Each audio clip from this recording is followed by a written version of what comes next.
banyak pekerjaan yang harus kita kerjakan untuk memperbaiki sistem pendidikan. Dalam hal ini, salah satu upaya Kemendikbudristek untuk mengatasi ini, kekurangan guru ini, adalah dengan membuka perekrutan guru ASN P3K.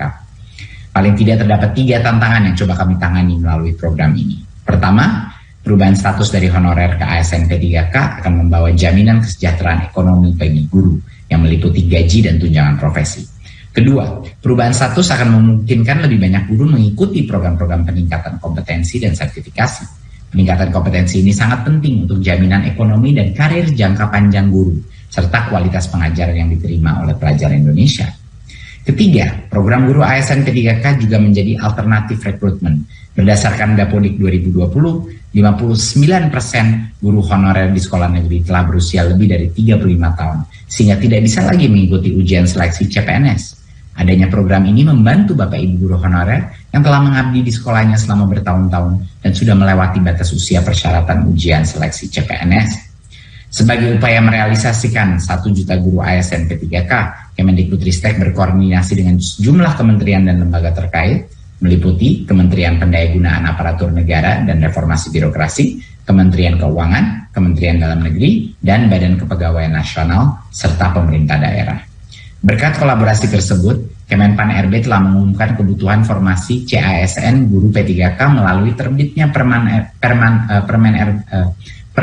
RB nomor 28 tahun 2021. Kebutuhan formasi kemudian didukung dengan alokasi gaji guru P3K oleh Kemenq melalui dana alokasi umum yang didukung penyediaan anggarannya oleh Kemendagri. Hal ini kemudian ditindaklanjuti oleh BKN untuk proses seleksi guru ASN P3K.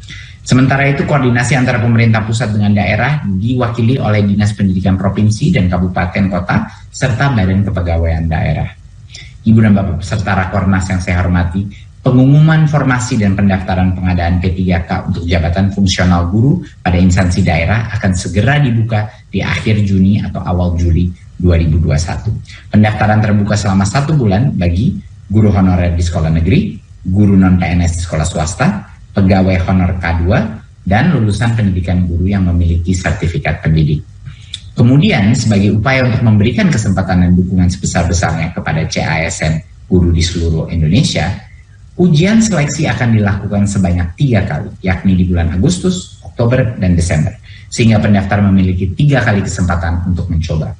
Dan kami di Kemendikbudristek telah menyediakan materi pembelajaran sebagai persiapan mengikuti ujian seleksi yang dapat diakses secara daring di platform Guru Belajar dan Berbagi. Akhir kata, besar harapan kami agar program ini dapat mengatasi tantangan kurangnya ketersediaan guru profesional. Selain itu, sejalan dengan semangat Merdeka Belajar, kami berharap program ini meningkatkan kesejahteraan ibu dan bapak guru, garda depan pendidikan dan masa depan Indonesia.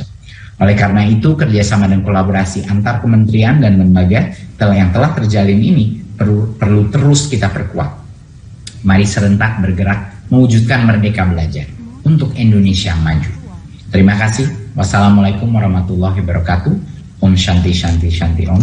Namo Buddhaya. Kabar jelek itu kabar yang luar biasa gembiranya, karena bertahun-tahun kemarin cuma 50.000 maksimal 40.000 formasi kita. Jadinya udah harusnya tidak ada kesedihan.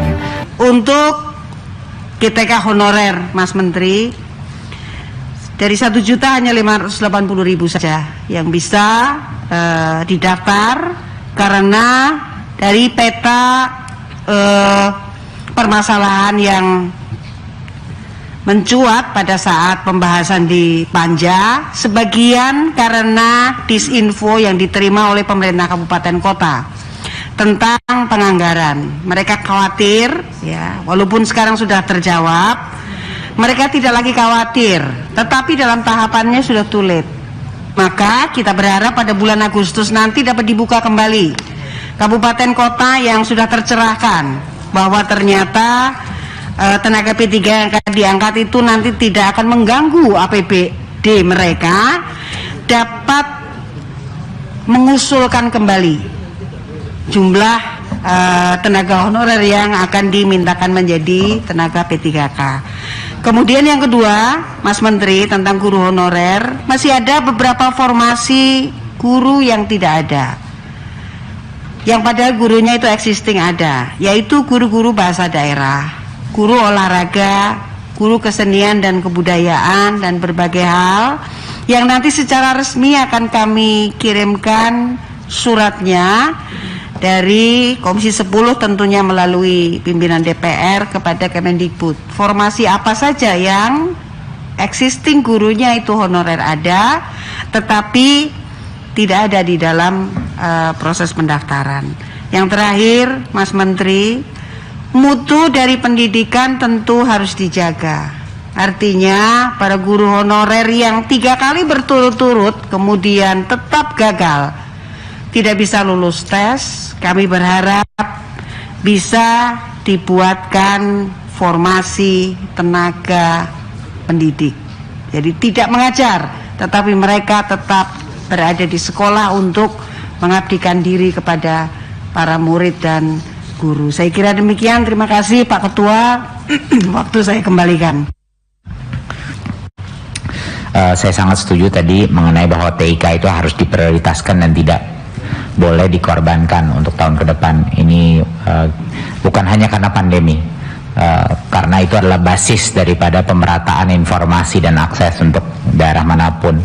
Itu adalah bahan dasar daripada peningkatan kualitas pendidikan. Kalau dia tidak punya akses ke guru-guru yang baik lewat platform digital, kalau dia tidak punya akses ke informasi terbaru dari Kemendikbudristek, sekolah itu mana mungkin bisa terus memperbaiki dirinya. Jadi TIK itu harusnya tidak dikorbankan. Saya belum mendengar itu mengenai konsep mengenai formasi yang ditolak, tapi kalau ada mohon dilaporkan, kami akan segera menginvestigasi. Tapi saya ingin menjelaskan sekali lagi karena mungkin sudah 5-10 kali ya saya mengulang ini mengenai informasi 1.500.000. Jadi mohon bantuan, dukungan anggota Komisi 10 untuk memperjelas apa yang dimaksudkan. Ya, kemarin 1 juta adalah jumlah anggaran yang sebenarnya sudah disiapkan untuk menghadapi. Anggaran itu hanya bisa dipenuhi kalau daerah mengajukan formasi. Untuk tahun ini yang mengajukan formasi, sepol-polnya itu sudah didorong, dikasih tahu akan menjadi anggaran APBN itu 550.000. Itu bukan kabar jelek, itu kabar yang luar biasa gembiranya. Karena bertahun-tahun kemarin cuma 50.000 maksimal 40.000 formasi kita. Jadinya udah harusnya tidak ada kesedihan. Yang angka 550.000 adalah rekor untuk kita semua. Tapi jangan juga nanti ada mispersepsi angka 500.000 itu yang akan diangkat, karena itu tidak benar. Yang lulus tes seleksi akan diangkat. Kalau yang lulus seleksi hanya 100.000 ya cuma 100.000 yang diangkat. Kalau yang lulus seleksi 500.000 diangkat. Kalau yang lulus seleksi 600.000 500.000 diangkat, 100.000 sisanya diangkat di tahun berikutnya. Ini saya ulang lagi ya, biar masyarakat dan organisasi-organisasi ini mengerti. Ini pertama kalinya terbuka sebesar ini. Yang akan diangkat adalah yang lolos seleksi dan yang masuk dari jumlah yang diminta Pemda formasi. Yang meminta itu Pemda, bukan pemerintah yang menentukan. Kita memberikan ruang sebesar 1 juta, ya dapatnya aja 500.000 dari Pemda. Tapi jangan khawatir, untuk bulan Agustus ini, tahun depan kita akan menambah lagi, kita akan ronde berikutnya untuk 2022. Jadi dari formasi 500.000 itu siapa yang akan diangkat? Bukan 500.000, berapapun yang akan lolos tes seleksi. Kalau 100.000 yang lolos tes seleksi, ya 100.000 diangkat tahun ini. Kalau 500.000 lolos seleksi, ya 500.000 diangkat tes ini. Kalau 700.000 yang lolos seleksi, cuman 500.000 yang diangkat tahun ini, 200.000 sisanya bisa diangkat tahun depan. Nah, mohon maaf saya berulang-ulang, tapi ini agar ada kepastian bagi masyarakat bahwa udah kita sekarang ya lihat siapa yang lolos tes seleksinya, karena kan semuanya harus ngikutin tes. Jadi mohon ini dimengerti dan tolong disosialisasikan ke masyarakat biar nggak terus memutar-mutar kembali, nggak perlu ada kegelisahan gitu. Kalau yang nggak masuk tahun ini bisa masuk di bulan Agustus ini, dan Pemda kita terus berbicara per Pemda bahwa anggaran itu dari pusat. Terima kasih, saya rasa sekian dari saya.